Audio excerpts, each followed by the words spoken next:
Greetings, everyone, and welcome back to another episode of Plan B Success. We have Dr. Michelle Weise from Boston, Massachusetts. Now, Dr. Weise is what you call a management and leadership thinker, and she's been recognized as one to watch out for in 2021. She's also the author of Long Life Learning, preparing for jobs that don't even exist yet. And we'll talk to her about career management, about leadership, as well as some of the things that she's done in her own life as well. So welcome, Dr. Weise. Thanks so much for having me. Absolute pleasure having you. So in your own words, can you tell us who you are and what you do? Sure. So I think I have a trajectory probably like a lot of your listeners where it's not sort of a straight linear path. It's more been zigzagging and a bunch of spaghetti noodles. I actually started out my career as a professor. I used to teach English literature at Skidmore College. I actually decided to leave academia to engage with a slightly more diverse learner population. And I got to do that by working with service members transitioning out of the military into civilian careers through an ed tech startup. And from there, really, a lot of the focus in my career has been sort of hovering around this intersection between post-secondary education and translating skills into the language of the labor market. Did a lot of work for Clayton Christensen and his think tank on disruptive innovation and built out a higher ed practice there. Got to work directly with him and write some big pieces with him. And then put those theories into practice by building out an innovation lab at Southern New Hampshire University. Did another kind of innovation lab within a funder called Strata Education Network and built this thing called the Strata Institute for the Future of Work.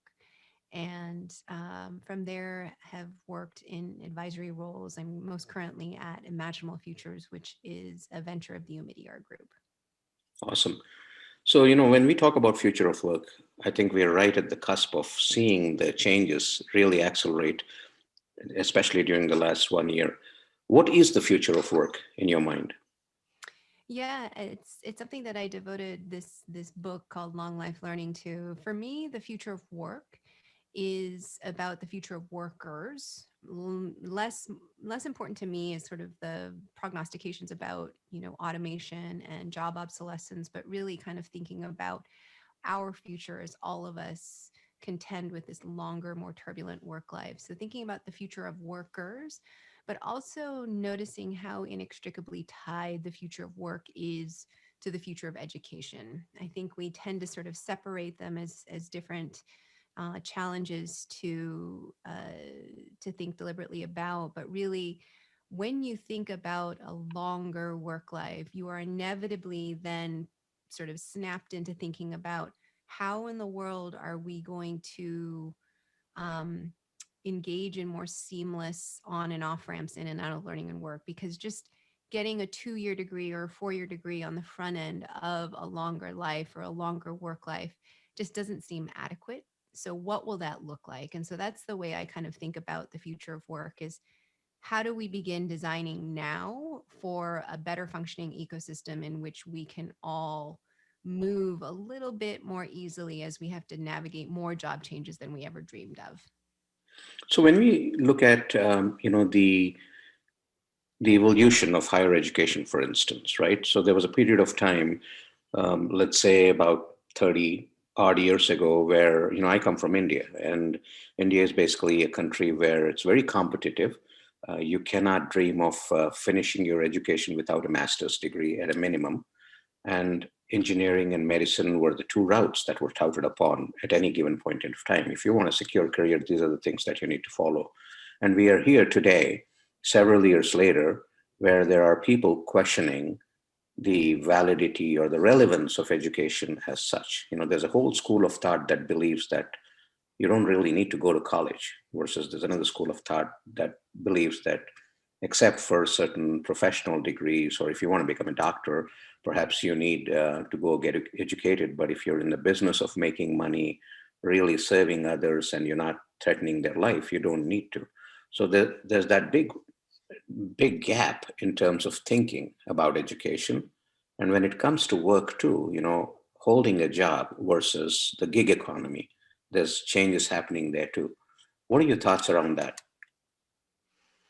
Yeah, I mean, if just in that comparison between India and America, I think what we've seen in the United States is it used to be possible to achieve a fairly comfortable middle class lifestyle by just getting a high school degree. It was possible. From the 1970s, really only 30% of our population went on to get a bachelor's degree. And so that signaling power of the degree was quite robust at that time. What we've seen over the last few decades is huge and vast proliferation of 2 and 4 year institutions. So we went from having, maybe less than 2,000 in 1950 to closer to 5,000 at one point in 2012. We're now getting closer to 4,000. That's a lot of different institutions for employers to make sense of. And then over time, we've also had over 738,000 unique credentials flood our education and labor market. So it's a lot of different signals for hiring managers to sift through. So I think what you're hearing in that sort of chasm between those who believe a college degree is worth it and those who don't, just in terms of plain financial numbers, people who get a college degree in the US are just better off in terms of earnings premiums. There's no denying that if you actually attain your college degree, you can earn, you know, on average 900,000 more over a lifetime than someone with a high school diploma. And we've actually seen from research that people with only a high school diploma who are not thriving in the labor market today have worse health outcomes as well. We actually see increases in our mortality rates for um, folks who both black and white, men and women who only have a high school degree. So when we think about this kind of race of life, it is most certainly rigged against those who only have a high school degree.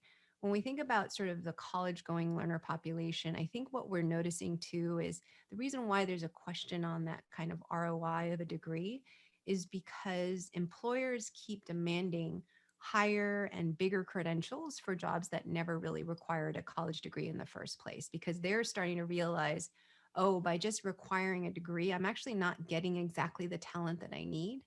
And so they're demanding kind of increases in sort of their expectations, but there's only a limit to like how much we can ask for.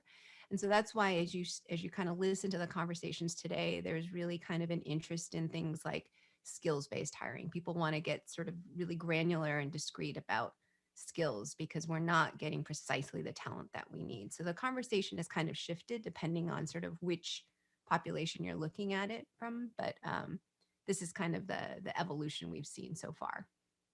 And there's also the catch 22 situation with what it costs to go to college, Oh yeah. right? So there's the question about, okay, do I spend to earn it back, or do I start earning today? And I think that's a big question that faces any high school senior or college going student today.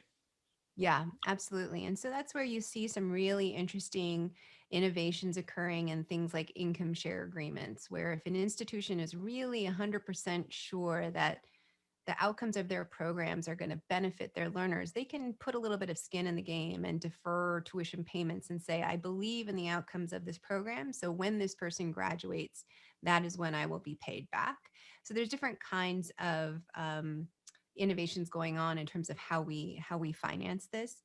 But as we think again about sort of just beyond the 18 to 24-year-old learner population, and we think about this longer work life. So if you're 47 and having to navigate a transition, or you're 55 and you still see yourself in the workforce for another 20 years, which is really the case for a lot of our people today, where are they supposed to go, right? How are they supposed to navigate this way forward? And so, and how are they going to pay for this, right? And how are they going to find the time to do this? So there's a real opportunity for employers to get some skin in the game and stop disinvesting from training and turning the workplace into the classroom of the future. So how do we make sure we can embed and integrate learning opportunities for our existing workforce to skill up for the jobs ahead?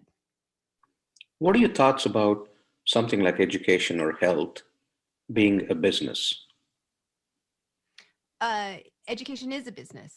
Uh, as much as people want to not believe that it's somehow a business model, it very much is. And this is something that Clayton Christensen has written about, and he and I wrote about in another book. But no matter if you're talking about a nonprofit or a for-profit institution, you're always going to have some sort of value proposition you're delivering to the world. And in order to put forward that value proposition, whether it's, if you're a small liberal arts college and your value proposition is teaching small classes and getting that intimate face-to-face interaction, that depends on a whole slew of iterations and cycles of resources, processes, and priorities put into place, iterating and going through multiple cycles in order to actually generate revenue. It takes a while to figure out how you actually make this business case sustainable. And the challenge in higher ed is, unlike in a normal sort of business model where you have maybe one value proposition maybe you're trying to deliver on. In higher education, we do three. We try to engage in research, teaching, and the socialization and the networking of our learners, right? That kind of in-person or residential experience. And those are three fundamentally different business models, with a lot of different processes and different resources that you have to kind of pull from. And so when you actually think about why aren't maybe institutions responding to the changes in the labor market and these rapid technological advancements, one of the reasons why it's so hard for universities and colleges to respond and react is it's not unawareness or unwillingness. It is simply that the business model is kind of filled with so much inertia, because in order to do what it's just doing today, it required so much iteration and evolution to get there, that even if they see the value of some sort of innovative solution on the side, it's very hard to kind of make it work within. So it is most certainly a kind of business model. The allure of entrepreneurship, I think, is the strongest in current times. And like I said, it's an allure. So there's a lot of attraction towards all the successes, the amount of money exchanging hands, and all that. And there's not a lot of talk around the dark side of entrepreneurship, failure especially. And as a result, it's like, there's a bright light and moths getting attracted to it, and then a lot of them falling to the side. And we don't talk about that failure. What do you think about that? So I have had the privilege of getting to sort of hover in different spaces and see a lot of the different kinds of rising and burgeoning innovations out there, sometimes to evaluate them, sometimes as, vendors are sort of seeking for a university to buy them, or from an investor perspective, people seeking funding. And for me, probably one of the hardest things to observe when it comes to entrepreneurship and innovation is how much duplication of effort there is, how much overlap and sort of building in silos there is. There's so many incredible young leaders and even more mature leaders out there who are building these incredible solutions, but because they are kind of in their own sort of vacuum and space, they aren't 100% sure of what else exists out there. So a lot of the work that I've done in the past is kind of behind the scenes matchmaking, where just trying to get together one or two entrepreneurs who may not know that they're tackling the same problem, but may actually be stronger together, as opposed to kind of innovating in parallel. And that's something, the weakness of that, of our system today, is something that became truly evident once the pandemic hit, which is, despite the hundreds of and thousands of solutions out there and the billions being poured in by private capital, venture capital, philanthropy, none of those solutions were, easily stitched together in service of a job seeker who was suddenly out of a job, right? Who was in retail or hospitality and just saw their industry just get decimated. Despite the fact that we have all these different solutions out there, most of our sort of lay job seekers had no idea where to turn. They don't know how to validate those solutions or how to seek them out. Or sometimes a lot of those solutions are B2B. So I think that's one of the hardest things for me to see on the sidelines is, both as a funder or an investor or just an observer, just to see all of that duplication and kind of reinvention of the wheel. So I'd like to just pause a moment and take a different turn, Dr. Wise. I'd like to learn more about you. Your journey. Are you an immigrant, or were you born here? What's been your journey in the U.S.? I was born in California. My parents had immigrated in their mid 20s and they met in the US. They were both from South Korea. Awesome. And then, and I've seen your educational qualifications, and they're pretty strong, for, and I think that's what's expected of any Asian out here. So, how much of that was your own reckoning to say, I really want to go and do this? And what kind of parents, how were your parents with you? Yeah, I had, it's sort of typical immigrant parents in the sense that education was sort of the most important thing to focus on, right? That it was the reason why they had decided to move to the U.S. And they valued it over everything. Uh, so for me, there wasn't really a choice growing up on what to focus on. It was sort of in that mode of constant high achieving, just uh, excel. Uh, what I found that was really fascinating is it wasn't until I was close to being done with my PhD program that I started to kind of question. I should have known kind of prior to finishing my PhD program when I started to look into like architectural programs that maybe I wasn't 100% focused, but I still kind of decided to finish it because I had put in 5 out of the 6 years required for my PhD. But it wasn't until later when I was finally kind of in it and serving as a professor and learning from my students that I realized that something was sort of missing, where I was doing everything to kind of check off all the boxes to go for tenure and to and to achieve that too, but I was missing sort of that sense of curiosity and passion. And I kind of looked at my colleagues who would spend every waking second that they had free to write their research, to kind of move to their research, and I didn't feel that from what I was doing at the time. And it was only until I started working with service members, because I knew I wanted to work with a more diverse learner population. And once I was, building specifically for these service members and veterans, that's when I really kind of first discovered what it meant to be mission driven and mission oriented. So it took me a while, just because I think I was in that sort of achieve mode. But thankfully, I found my way later on in life. I'm glad you brought that up. So one thing that I do see, when I go and reflect back, when I look at my kids, I've got a son who's a senior who's going to college this year, you know, and there's, inadvertently you always compare yourself at that age with your kids, and I'm like, I don't see myself having the level of personal clarity that he has. Mm. I think I was under a lot more influence of elders or teachers of what was going on out in the world, that kind of stuff. But I see that the kids of today have a lot more personal clarity, and I don't know if it's if the reason is the amount of exposure that they have, the world within their palm, for instance.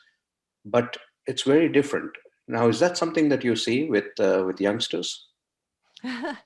I mean, I work sort of more on the working age adult side, so I don't have like a good holistic sense of the younger learners, except for my own children. But I mean, I think that is what I hope for them, is that they don't have the curiosity sort of drilled out of them through the educational process, which is really tough, I think. And this just connects to a lot of the stuff that I've written about and is in the book.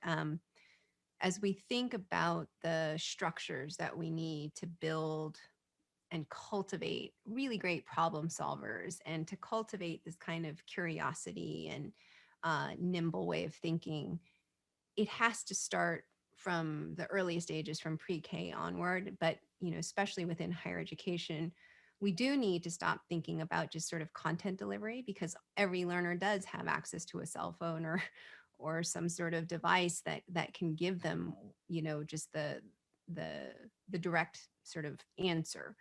But how do we actually make sure that we can take knowledge that might be housed within multiple disciplines, but engage in this kind of analogical thinking where we can bring and synthesize together information and exercise judgment by evaluating all those different resources.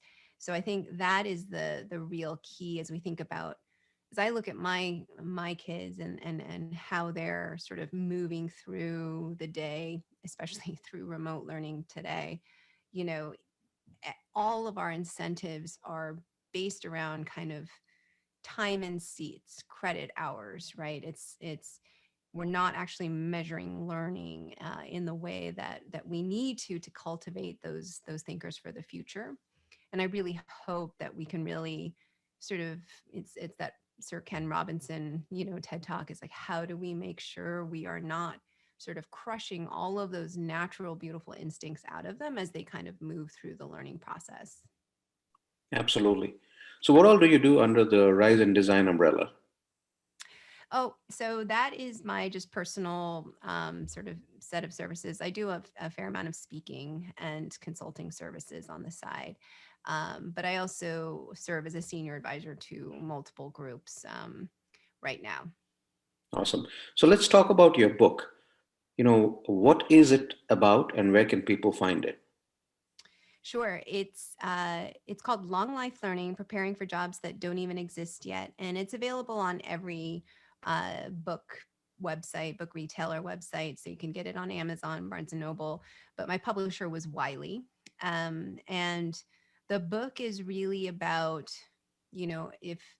if early baby boomers today are already experiencing 12 job changes by the time they retire, how in the world are we going to navigate the 20 or 30 job changes to come when just doing one job transition is so inordinately difficult? And the book is very much about how do we design a new learning ecosystem that is fundamentally more navigable, supportive, targeted, integrated, and fair. And it kind of, what it does is it elevates the voices of the workers today who are, or the job seekers today who are facing the most constraints in the market today. They're bumping up against the most obstacles. And it's this idea, if we actually design specifically for those frictions and pain points, we are all going to benefit from this universal design. We are all going to be able to rely on this system that helps us, navigate those 30 changes to come.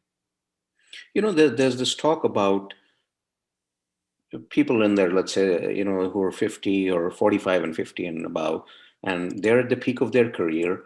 They have the experience, they probably cost the most. And there's this talk about where it's difficult for that generation to find their next job because they're being replaced by somebody who's cheaper. Now, what any tips for people in that particular realm as to how do they survive in a competitive job market? So job discrimination is real. I show some data from some research scientists who did this massive survey where they sent almost 40,000 job applications. What they did was basically rewrite the same job transition for three different. They basically turned that same person into three different people of different ages, and they realized, just looking at that kind of control trial, how much harder it was for older people to actually attain the jobs that they were interested in. So the challenges in the U.S., we don't allow, it's actually not legal to hire based solely on competency. It would make sense to kind of democratize the process and for people to be able to demonstrate their proficiency, but it can only be one part of the hiring process. It cannot be the sole determinant. So you see a lot of different kinds of hiring managers playing around with different sorts of pre-hire assessments. I think the hope for the future is that, because we are realizing that we are losing highly skilled workers in this process. There's just an incredible amount of churn and waste in general um, in our labor market, and we have all these false assumptions like older learners are harder to train for new work, or they're hard, they lack the digital skills necessary for the future of work. There's all these kinds of myths out there that haven't actually been debunked or proven through data. So there's a real opportunity for researchers to do more there.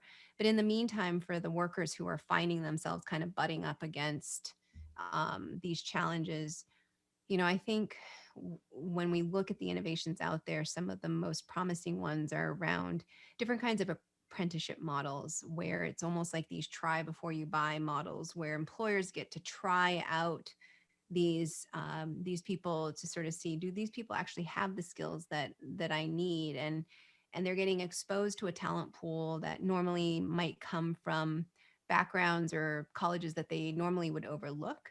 So they're they're providing this kind of blinded platform that is more performance based, where a job seeker can prove that they know what to do.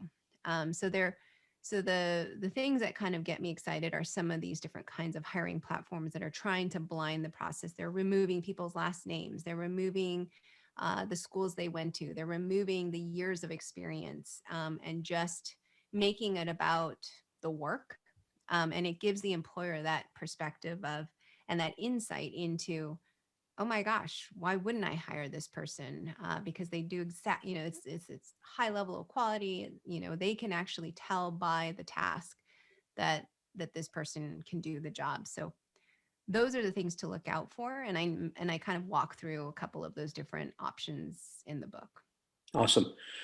Talking about schools, one more question that I'm really curious about, with your background and everything, is, we rank schools based on several different categories. And like, the Harvards and the Stanfords of the world generally always consistently rank higher. And I think a part of that ranking system is also due to the alumni within these schools, and how closely knit are they and how well maintained are they.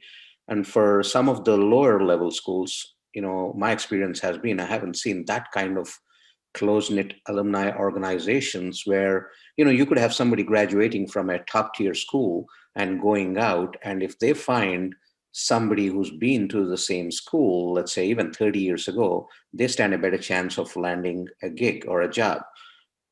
How true do you think is that? Oh yeah, I mean, we can't underestimate the role of social capital and networking. The exciting thing is that for folks who, maybe come from families where it's not possible to develop those kinds of professional networks and connections just by virtue of the fact that you were born into it.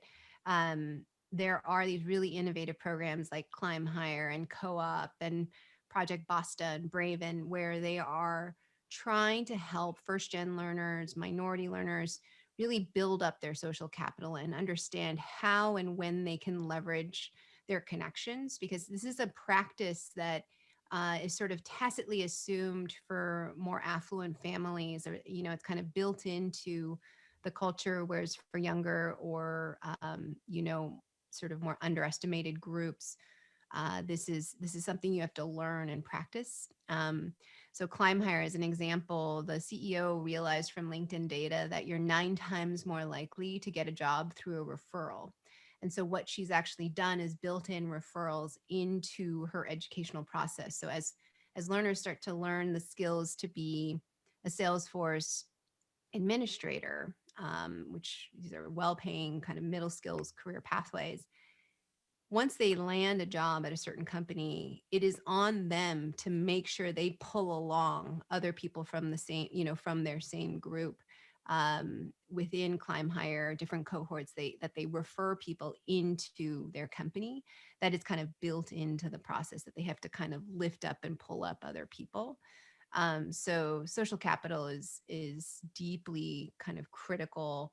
We cannot underestimate how sort of inequitable it is today in terms of access to it, but also realize that there are ways to practice and build this in, whether it's within a four-year institution or these more short burst training programs that are out there today. Absolutely. So, we're still in the middle of a pandemic and we're still going through the upheavals of job losses and such. And there's a big set of us who are still looking for that next job. Any tips for them as to how to navigate their way to finding that next job during such uncertain times?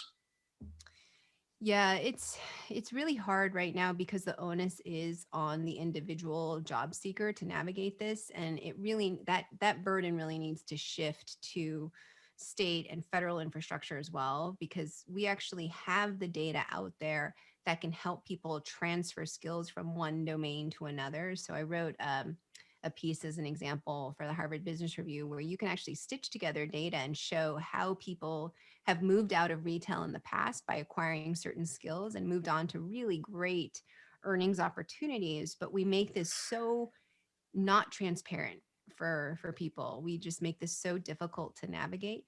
But there are data that exist out there today that can help us make these sort of less trodden pathways more easily understandable for anyone. But it requires a fair amount of data infrastructure help. Like right now, I'm what is probably less discernible for people who are just kind of outside of workforce development or post-secondary education is that our systems don't speak to one another. So it's impossible for us to track someone who has gone to this community college, taken these courses, has moved to a different state, has worked at three of these different companies. We have no way of kind of tracking these people. In the same way that we've always kind of aspired to some sort of electronic medical record that is a portable record of everything, we have had and gone through. We lack that. We don't have this kind of learner record that we can sort of point to. So this is where I think there's a real opportunity for the Department of Labor at the federal level, but also the states to kind of really help knit the data together and make this just so much more obvious for learners, because it's unfair for any job seeker on their own who is just struggling to survive to figure out how to make sense of the over 700,000 credentials out there. How do they know that if they take this course or this learning pathway, that an employer will actually validate and endorse it? And this shouldn't be on us to risk our own finances on. We have to, again, just make this clear for our learners. Absolutely. So Dr. Weise, what's the best way for the listeners to get in touch with you? So they can go to my website, which is riseanddesign.io, or they can reach me on Twitter and LinkedIn at RW Michelle. Awesome. Well, thank you so much for joining us today. Thank you for sharing from your experience and going through so many controversial topics too at this point in time. Thank you. Wonderful to be with you. Thank you.